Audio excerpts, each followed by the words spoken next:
Video संबंध भाग 4। आम्बेर के एक कछवाहा राजपूत राज भारमल ने अकबर के दरबार में अपने राज्य संभालने के कुछ समय बाद ही प्रवेश पाया था।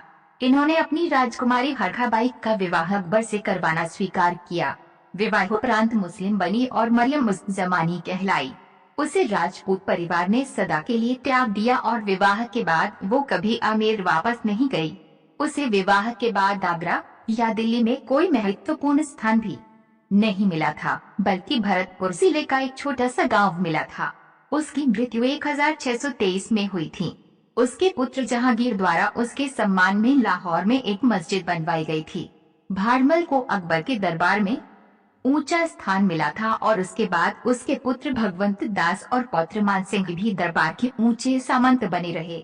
हिंदू राजकुमारियों को मुस्लिम राजाओं से विवाह में संबंध बनाने के प्रकरण अकबर के समय से पूर्व काफी हुए थे, किंतु अधिकांश विवाहों के बाद दोनों परिवारों के आपसी संबंध अच्छे नहीं रहे और न ही राजकुमारियां कभी वापस लौटकर घर आई।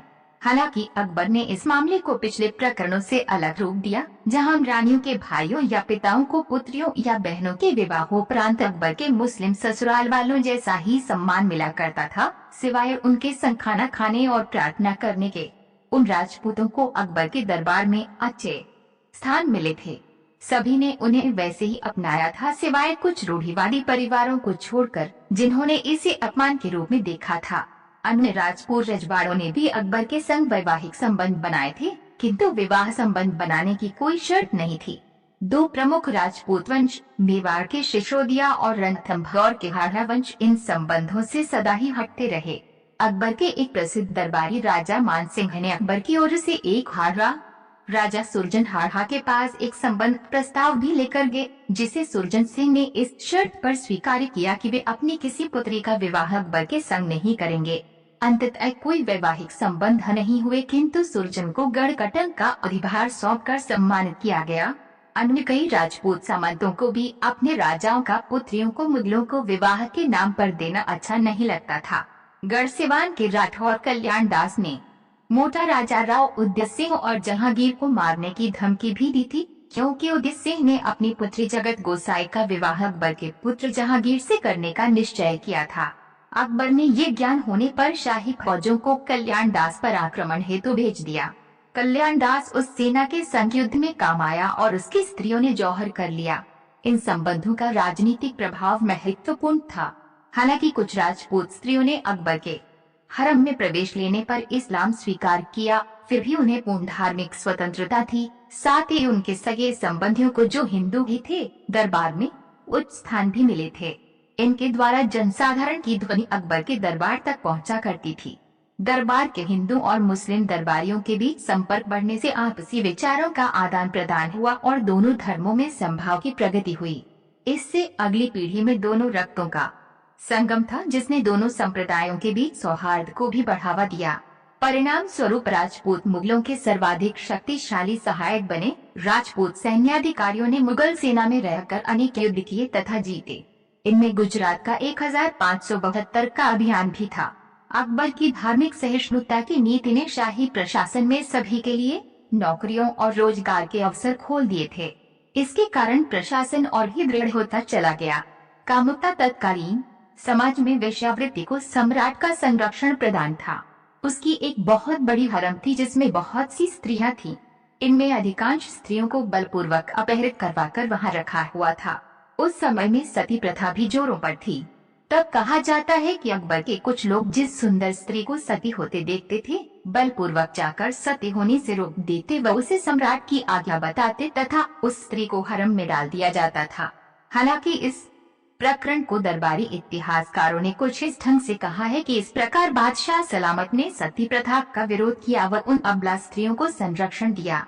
अपनी जीवनी में अकबर ने स्वयं लिखा है, यदि मुझे पहले ही यह बुद्धिमत्ता जागृत हो जाती तो मैं अपनी सल्तनत की किसी भी स्त्री का अपहरण कर अपने हरम में नहीं लाता। इस बात से ये तो स्पष्ट ही हो जाता है कि वे इन सुंदरियों का अपहरण करवाता था। इसके अलावा अपहरण न करवाने वाली बात की निरर्थकता भी इस तथ्य से ज्ञात होती है कि न तो अकबर के समय में और न ही उसके उत्तराधिकारियों के समय में हरम बंद हुई थी। आईने अकबरी के अनुसार अब्दुल कादिर बदायूनी कहते हैं कि बेग में कुलीन दरबारियों की पत्नियां अथवा अन्य स्त्रियां जब कभी बादशाह की सेवा में पेश होने की इच्छा करती हैं तो उन्हें पहले अपने इच्छा की सूचना देकर उत्तर की प्रतीक्षा करनी पड़ती है, जिन्हें यदि योग्य समझा जाता है तो हरम में प्रवेश की अनुमति दी जाती है। अकबर अपनी प्रजा को बाध्य किया करता था कि वे अपने घर की स्त्रियों का नग्न प्रदर्शन सामूहिक रूप से आयोजित करें, जिसे अकबर ने खुद आरोज प्रमोद दिवस नाम दिया हुआ था। इस उत्सव के पीछे अकबर का एकमात्र उद्देश्य सुंदरियों को अपने हरम के लिए चुनना था।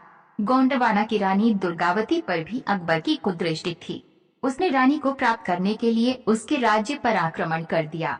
युद्ध के दौरान वीरांगना ने अनुभव किया कि उसे मारने की नहीं वरन बंदी बनाने का प्रयास किया जा रहा है, तो उसने वहीं आत्महत्या कर ली। तब अकबर ने उसकी बहन और पुत्रवधू को बलपूर्वक अपने हरम में डाल दिया।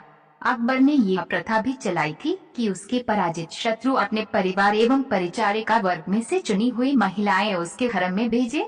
पुर्तगालियों से संबंध 1556 में अकबर के गद्दी लेने के समय पुर्तगालियों ने महाद्वीप के पश्चिमी तट पर बहुत से दुर्ग निर्माणियां फैक्ट्रियां लगा ली थीं और बड़े स्तर पर उस क्षेत्र में नौवहन और सागरीय व्यापार नियंत्रित करने लगे थे। इस उपनिवेशवाद के चलते अन्य सभी व्यापारी संस्थाओं को पुर्तगालियों की शर्तों के अधीन ही रहना पड़ता था, जिस पर उस समय के शासकों व व्यापारियों को आपत्ति होने लगी थी।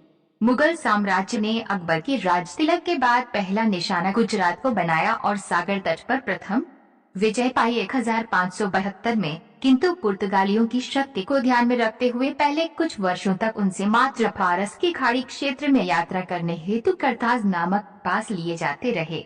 1572 में सूरत के अधिग्रहण के समय मुगलों और पुर्तगालियों की प्रथम भेंट हुई और पुर्तगालियों को मुगलों की असली शक्ति का अनुमान हुआ और फलतः उन्होंने युद्ध के बजाय नीति से काम लेना उचित समझा व पुर्तगाली राज्यपाल ने अकबर के निर्देश पर उसे एक राजदूत के द्वारा संधि प्रस्ताव भेजा। अकबर ने उस क्षेत्र से अपने हरम के व अन्य मुस्लिम लोगों द्वारा मक्का को हज की यात्रा को सुरक्षित करने की दृष्टि से प्रस्ताव स्वीकार कर लिया। 1573 में अकबर ने अपने गुजरात के प्रशासनिक अधिकारियों को एक फरमान जारी किया, जिसमें निकटवर्ती दमन में पुर्तगालियों को शांति से रहने दिए जाने का आदेश दिया था। इसके बदले में पुर्तगालियों ने अकबर के परिवार के लिए हज को जाने हेतु पास जारी किए थे। तुर्कों से संबंध 1576 में अकबर ने याह्या सलेह के नेतृत्व में अपने हरम के अनेक सदस्यों सहित हाजियों का एक बड़ा जत्था हज को भेजा। ये जत्था 2 पोतों में सूरत से जेद्दाह बंदरगाह पर 1577 में पहुंचा और मक्का और मदीना को अग्रसर हुआ। 1577 से 1580 के बीच 4 और कारवां हज को रवाना हुआ, जिनके साथ मक्का व मदीना के लोगों के लिए भेंटे व गरीबों के लिए सदके थे। ये यात्री समाज के आर्थिक रूप से निचले वर्ग के थे और इनके जाने से उन शहरों पर आर्थिक भार बढ़ा। तब तुर्क प्रशासन ने इनसे घर लौट जाने का निवेदन किया, जिस पर हरम की स्त्रियां तैयार न हुई। काफी विवाद के बाद उन्हें विवश होकर लौटना पड़ा। अदन के राज्यपाल को 1580 में आई यात्रियों की बड़ी संख्या देखकर बड़ा रोष हुआ और उसने लौटते हुए मुगलों का यथासंभव अपमान भी किया। कृपया उद्धरण जुड़े। इन प्रकरणों के कारण अकबर को हाजियों की यात्राओं पर रोक लगानी पड़ी। 1584 के बाद अकबर ने यमन के साम्राज्य के अधीनस्थ अदन के बंदरगाह पर पुर्तगालियों की मदद से चढ़ाई करने की योजना बनाई। कृपया उद्धरण जुड़े। पुर्तगालियों से इस बारे में योजना बनाने हेतु एक मुगल दूत गोवा में अक्टूबर 1584 से स्थायी रूप से तैनात किया गया। 1587 में एक पुर्तगाली टुकड़ी ने यमन पर आक्रमण भी किया, किंतु तुर्क नौसेना द्वारा हार का सामना करना पड़ा। इसके बाद मुगल पुर्तगाली गठबंधन को भी धक्का पहुंचा, क्योंकि मुगल जागीरदारों द्वारा जंजीरा में पुर्तगाली। अगर आप हमारे चैनल पर नए हैं तो हमारे चैनल को सब्सक्राइब कीजिए और वीडियो को लाइक कीजिए, ताकि हमारी आने वाली वीडियो पहले आप तक पहुंचे। और वीडियो पसंद आए तो मैसेज में अपनी राय जरूर दें, ताकि हम और बेहतर वीडियो बना सके। धन्यवाद।